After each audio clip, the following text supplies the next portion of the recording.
Hi everyone, this is Michael Bengiat with Lifetime Investor, and this is the Market Trend Advisory Weekend Review video for January 28th, 2023. Well, we had a lot of stuff that happened this week. Markets really improved greatly to the upside, so let's take a little closer look at what's going on. So here's our market trend report summary.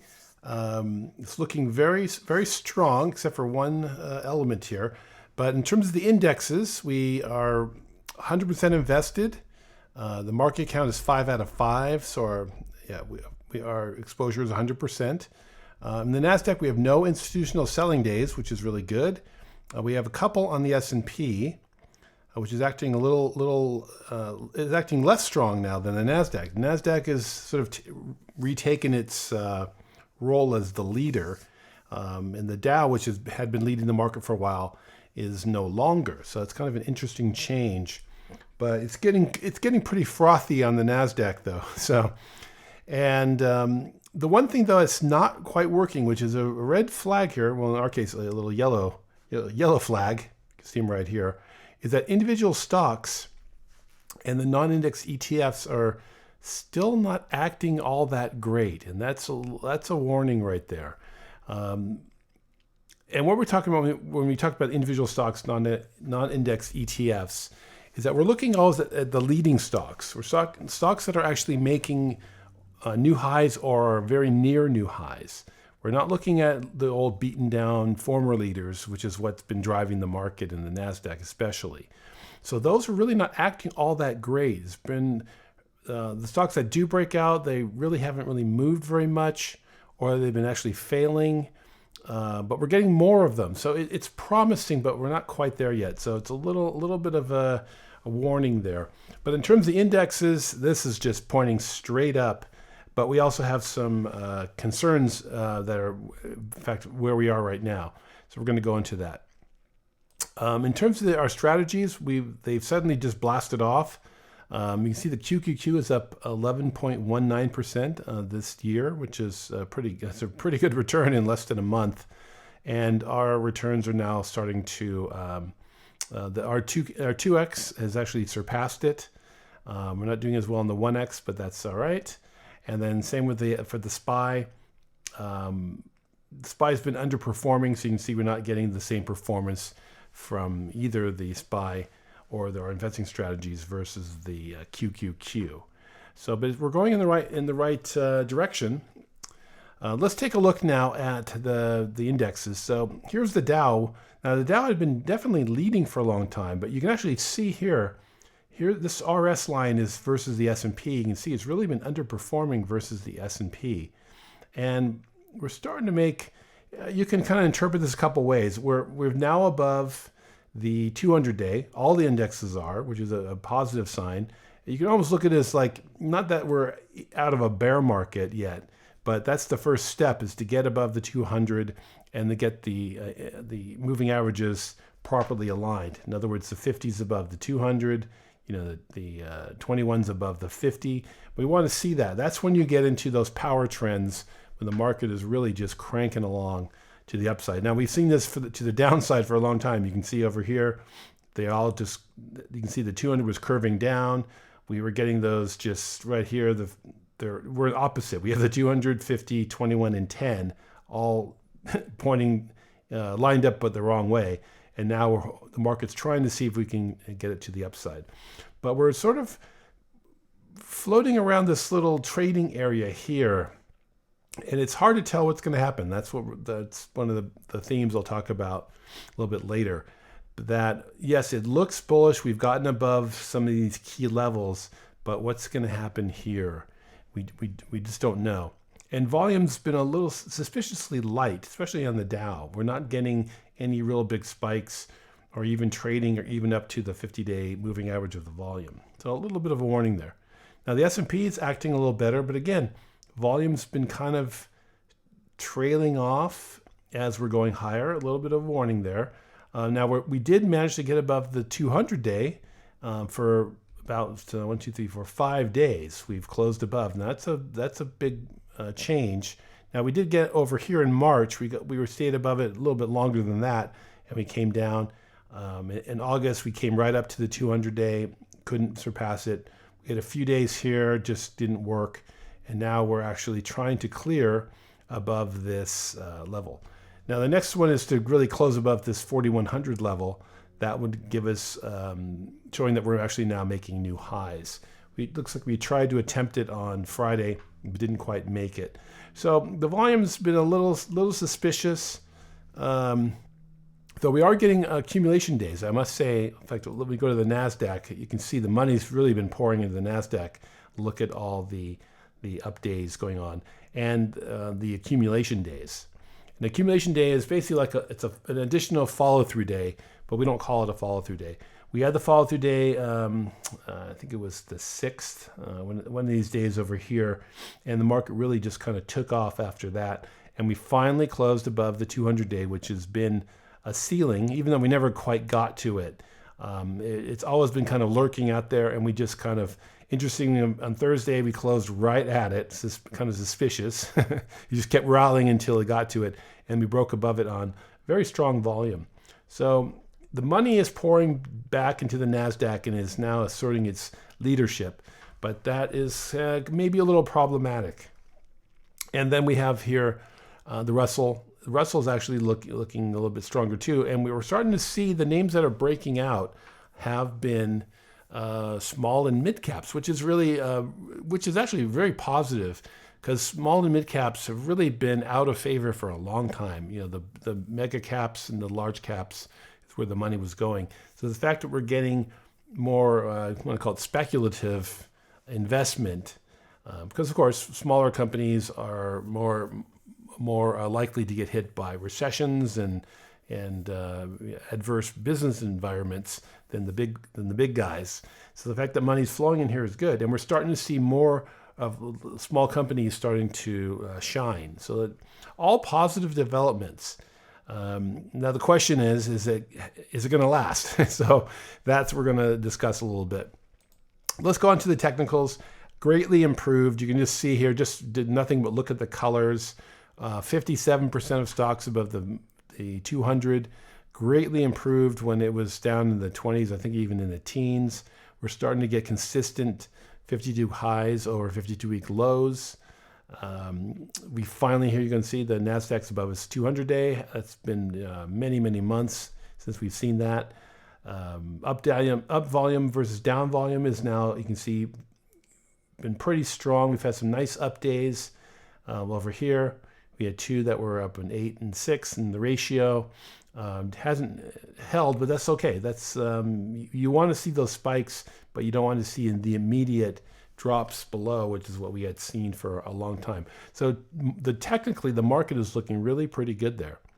And then on sentiment, we've greatly improved also.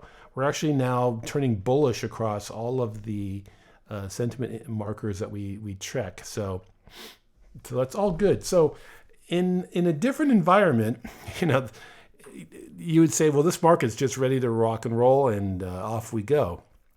But we have some things we need to talk about here. So just kind of recapping so far, it's been risk on for investors so far in 2023. The NASDAQ is up 11% after about losing a third of its value last year. So of course you're going to at some point get a big sharp rally to kind of just, that's just how markets work. They don't just go down. You'll get sharp recovery rallies, short covering rallies. So we could be in the middle of something like this. Hard to tell yet, but there is some element of short covering that's going on. What we're also seeing is that a lot of 2022's worst trades, all the high flying tech stocks and software names that just kept going up and up and up to really ridiculous valuations and got really pounded all the way down in 2022, last year. They're the ones that are all just coming right back in a big way. Tesla, Tesla's, it's been an interesting one. It's up 33% last week, and it's up over 100% since its bear market low on January 6th. I'm sorry, it's up 75% since its low of 101. Sorry, I misread that for a second. But that's just an incredible move for a very large cap stock. Just showing you how much speculation is just pouring its way in. And of course, Tesla is one of these market darlings. You can argue it's somewhat detached from any kind of reality. It's trading on, sort of the whatever Musk does. And I think a lot of the selling we saw in Tesla was doing because of people weren't happy with his Twitter purchase, and he was having to sell to finance that. A lot of things were going on, but that is an incredible move for a stock like that. A little alarming at the same time, because really interest rates have not dropped. They're not going right straight back down. Really nothing has changed except the market's how it's viewing the future, which I think is probably also a little disconnected from reality. And we'll talk about it a little bit more. Kathy Wood with her ARK fund, she's finally getting her moment again. It's up 25%. And, she had been just piling into all these names over and over. So having this massive position in Tesla has really helped her fund. But again, is that going to really last? We don't know. Probably not. And then finally, we've also seen Netflix from its lows last year. They've gone up 100%. So really just huge moves that are a little suspect. So let's kind of give a recap here. So we have the indexes are acting very strong technically. We saw that. Sentiment is also improved. The S&P has broken above its 200-day. That we haven't seen since April 22nd. Now, the VIX has now dropped to levels where the market has reversed throughout 2022. So you can look at it in two different ways. Let's take a look at that chart. So we showed this last week. For all throughout 2022, whenever the market got down to these levels around 18 down to 16 and a half, that was the peak of the S&P. And you can see here, there was the sort of the trough here. That was a peak. We had another one here in April, another one in August, and then here's the current one we're in, which is actually going a little lower. Now, we're sort of in this, that's why I kind of called this section the dangerous make or break point in time, because it can go either way, and it's very difficult to know what's going to happen. Now, in terms of the VIX, one of the things we saw for over a year, this was just solid red, because the VIX normally trades down to 10, 11. It's usually floating around 12 to 15.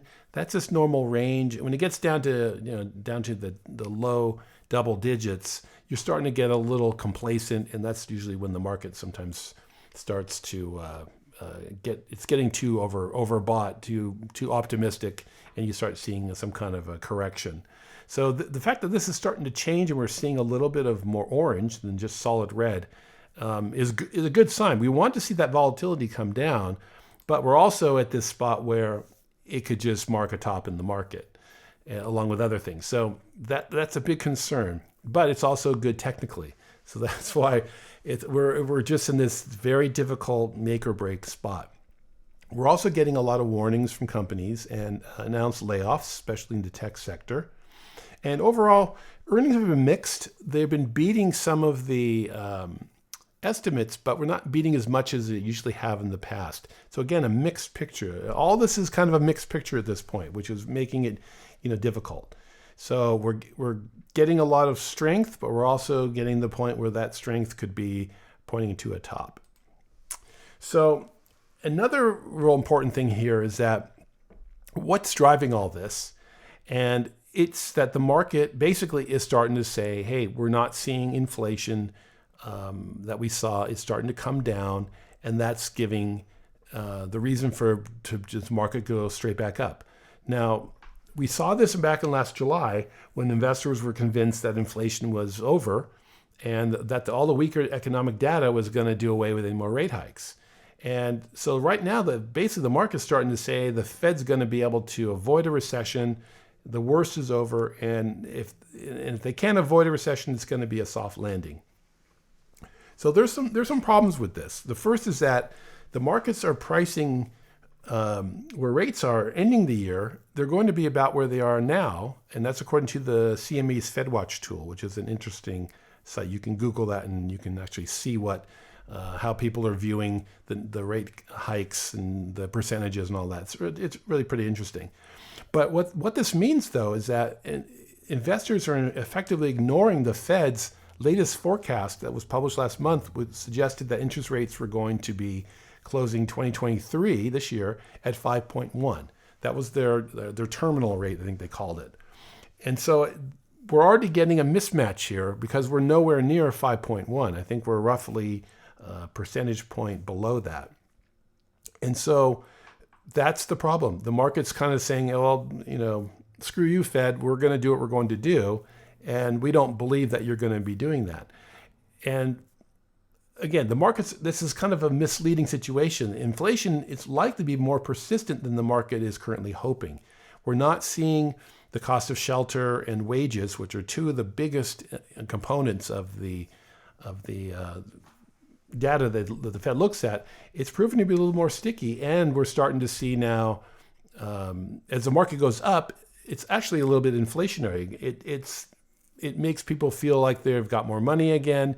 Their 401ks, they're no longer afraid to look at their statements, and then they feel like they're getting wealthier again, and then they go out and continue to buy. And that's not what the Fed wants. The Fed doesn't want a big market rally. It doesn't want to see this. And so that's the one part of it. The second is that the markets are actually disregarding the consistent, Fed speak, that's what people call it, that they're going to keep policy tight until inflation pressures, to ensure that inflation pressures don't return. And Fed Chief Powell has been very strong about this, saying we're not going to make the mistake of just, kowtowing to what the market wants and just cut rates or just before it needs to. We're going to keep them as high as they need to be to make sure that inflation gets basically vanquished and doesn't come back, and we've beaten this inflation, because inflation can be very dangerous if it gets embedded in the economy. So then they've clearly stated that they won't be easing this year, even if growth slows. And that makes it likely that we're going to see a recession in the second half of 2023. So this is that difficult part. And the market is basically telling us now we're not going to have a recession, or it's going to be very, very light. And one chart I wanted to show you, I guess on a final chart here, is that there's a lot of different yield curves that people look at. The 1 year, the 10 year. One of the most accurate is the 10-year 3-month. And here's a chart of that. And it's clearly signaling a recession coming this year. And this spread has only gone negative 8 times in the past 50 years, and all of them have been followed by recession. So all in all, it looks like we're going to have a recession, despite what the market's seeing. But that's the big question. Is it going to affect things? Is the market mispricing? Is it looking out too far? The markets don't usually look out. Sure, the market's probably going to have, in a year from now, maybe they will start to cut, or maybe they'll just be holding firm. But the market never really looks out that far, which is what it seems to be doing now. And it's sort of battling the Fed of what it's telling it's going to do versus what the market thinks it's going to do. So that's that dangerous point in time again. So just to wrap things up, I'd say the few things we should be looking for. Number one, just expect volatility to continue in this first half of the year. The market, as you all know, it's just lurching to each report that comes out, each data point. It's basically, there's no big picture. It's just like every little thing that comes up, is it going to be a big move up or a big move down? That's emotional trading, and that's some of the most dangerous trading you can be involved in, because you just don't know from one day or another. Now it's changed this month, and everything now, bad news is good news. Sometimes you have bad news is bad news, and sometimes good news is bad news. It can be very difficult to understand what the market is actually doing. But we're definitely, as bad news is good news, because it looks like that's going to be good news for the market in terms of having a clear path up. So I would say at this point, we are getting we also want to respect what the market is actually doing. And right now, wants to go up. It could end right now, but the signs are there. We're getting improving technicals, improving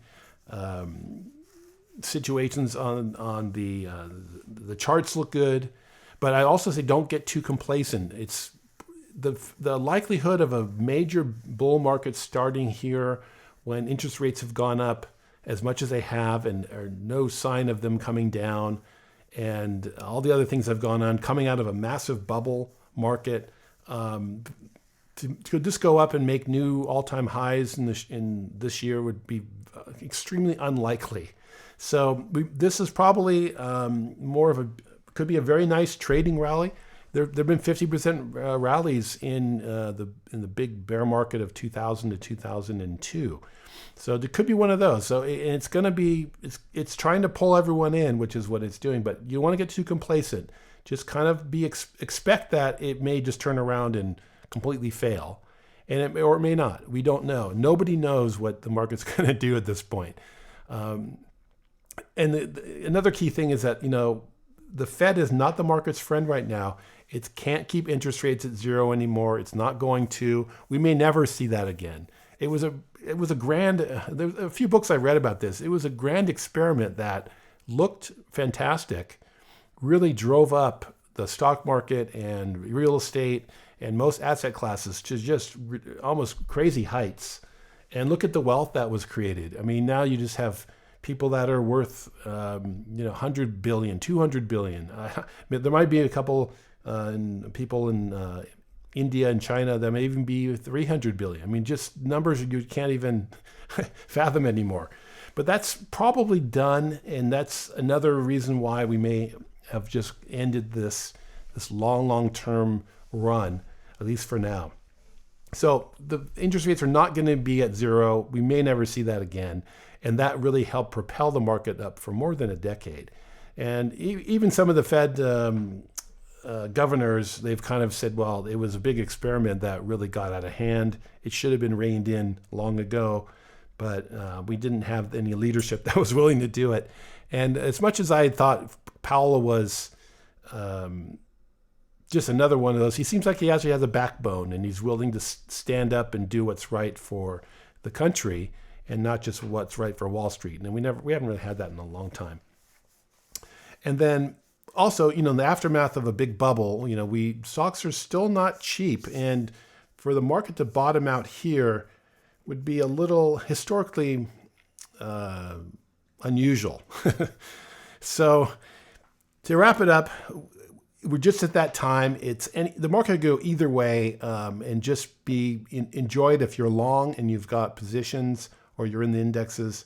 At some point we will get a correction, and that's going to be kind of telling.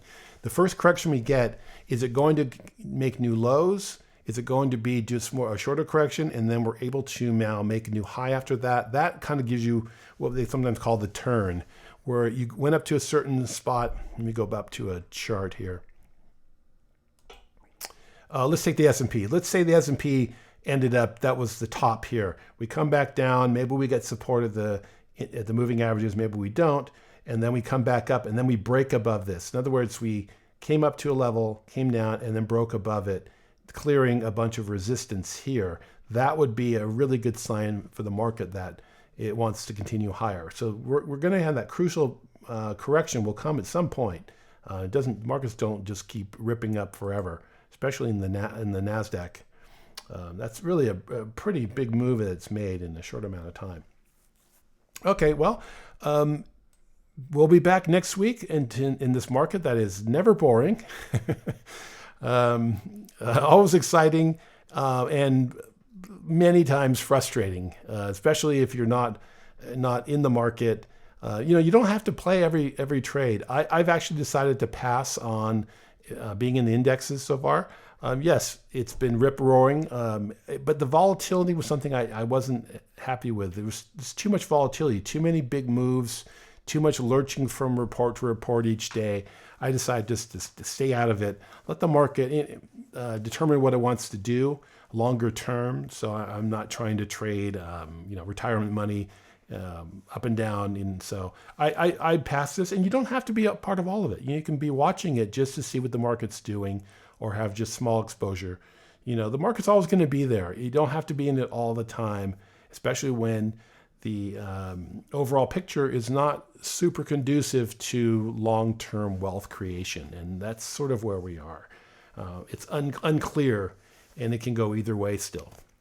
Okay, well, we'll be back next week, and hope you enjoy the rest of the weekend. Okay, thanks.